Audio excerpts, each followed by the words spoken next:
अब हम लोग देखते हैं इलस्ट्रेशन नंबर 21। इलस्ट्रेशन नंबर 21 में अगेन हमारे पास रूट वाला क्वेश्चन है। इट मीन्स कि हमें सेम स्टेप फॉलो करना पड़ेगा कि जो रूट वाला पूरा एक आपका न्यूमरेटर होता है या तो फिर डिनोमिनेटर, उसको क्या करो, अपोजिट साइन के साथ मल्टीप्लाई करो, न्यूमरेटर में भी और डिनोमिनेटर में भी, और सेम क्वेश्चन को यानी कि इसका 1/2 रेस्ट लिख सकते हैं हम लोग, तो हम लोग उसको जो स्टैंडर्ड फॉर्म्स है उसके थ्रू भी सॉल्व कर सकते हैं। क्लियर? तो फर्स्ट ऑफ ऑल हम लोग रूट वाले मेथड से करते हैं। तो हमारा वैल्यू है लिमिट x टेंड्स टू 2। पहले क्वेश्चन को एज इट इज लिख देते हैं कि x + 7 और -3 डिवाइडेड बाय है x - 2।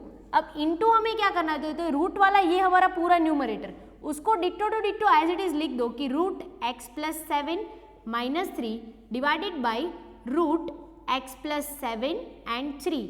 बट यहाँ पे साइन माइनस है तो हमें यहाँ पे दोनों साइन कौन सी रखनी पड़ेगी, प्लस। ये खास ध्यान देना है गाइस, ज़्यादातर स्टूडेंट यहाँ पे यही मिस्टेक करता है। यहाँ पे माइनस साइन है तो माइनस मत लिख दो, यहाँ पे प्लस लिखना होता है, अपोजिट साइन के साथ जाना होता है। क्लियर? अब सिंपली सोचो, अगर इन दोनों का सेम वैल्यू का, यानी कि जैसे ऐसा होता है कि x × x कितना हो जाता है, तो कि x², तो ये वाला स्टेप भी ऐसा ही हो जाएगा कि ये एक पूरा स्टेप सेम टू सेम ये पूरा स्टेप कितना हो जाएगा, उसका स्क्वायर हो जाएगा। क्लियर? तो ये कैसा हो जाएगा, ऐसे हो जाएगा कि x + 7 - 3 whole square, minus plus क्या होता है माइनस, इसीलिए हम लोगों ने ये लिखा है। क्लियर? और डिवीजन में क्या है, तो कि x - 2 तो यहाँ पे है ही, ये रूट तो किसी के साथ मैच नहीं करता, तो ये वाला वैल्यू तो एज इट इज आएगा कि x + 7 √ और +3। क्लियर? ये हो गया हमारा नेक्स्ट स्टेप।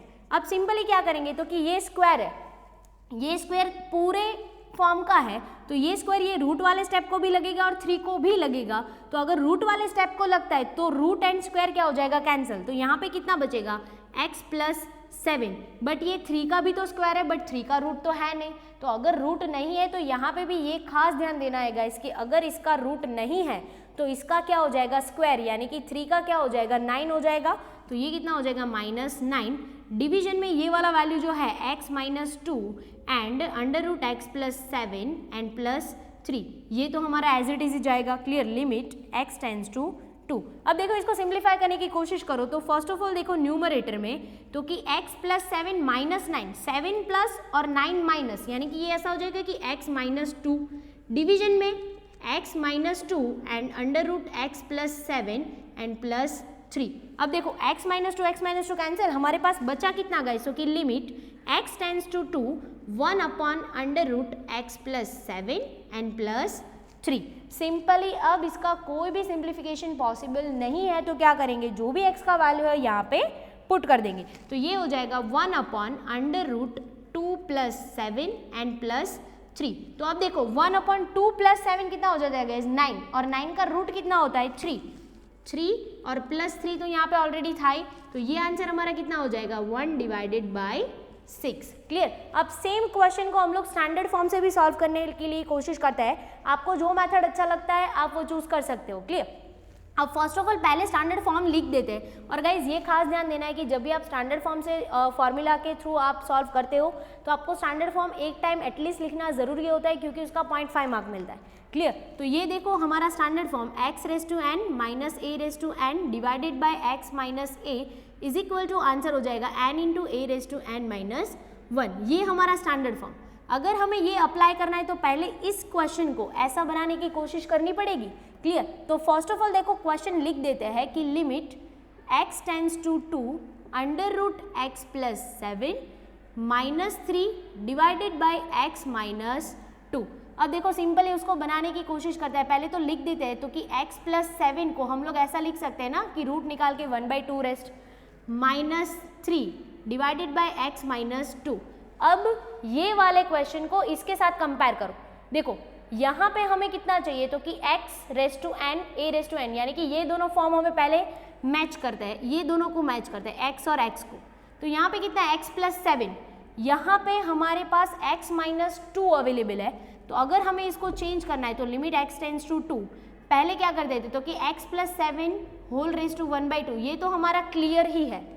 क्लियर? तो इसको अभी हम लोग चेंज नहीं करते, बट यहाँ पे डिवीजन में हमें क्या डालना पड़ेगा, तो कि x + 7 इतना डालते हैं हम लोग, क्योंकि इन दोनों को मैच करना है तो पहले हम लोग इतना लिख ही देते हैं x + 7।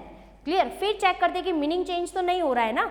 देखो ये दोनों मैच कर दिए, अब क्या करते हैं, तो कि हम लोग इन दोनों को मैच करने की कोशिश करते हैं, n और n को।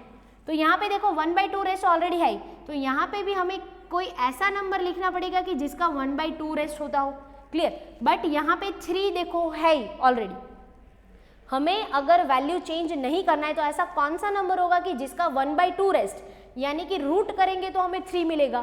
तो 9 का रूट कितना होता है गाइस 3, तो हम लोग यहाँ पे इतना लिख सकते हैं ना कि 9^1/2। देखो 9^1/2 मतलब क्या होता है √9, और √9 का आंसर क्या होता है 3। देखो हमने मीनिंग चेंज किया तो कि नहीं, और बीच में यहाँ पे साइन है माइनस का, यहाँ पे भी साइन है माइनस का। अब देखो इन दोनों को मैच करते हैं, ए और ए को, तो देखो 9 और 9, क्लियर। अब हम लोग ये सोचते हैं कि यहाँ पे तो x-2 था, यहाँ पे तो हमने ऐसा फॉर्म बना दिया। अब इसको सॉल्व करो तो मीनिंग चेंज नहीं होना चाहिए। x + 7 - 9 + 7 और -9 कितना हो जाएगा -2। देखो इसको आपने सॉल्व किया, फॉर्म चेंज किया, फिर भी मीनिंग चेंज नहीं हुआ। इट मीन्स कि हमें सिंपली यही सोचना है कि आप इन दोनों को और इन दोनों को, ये तीनों पैर को मैच करने की कोशिश करो, ऑटोमेटिकली आपका मीनिंग चेंज नहीं ही होता, क्लियर।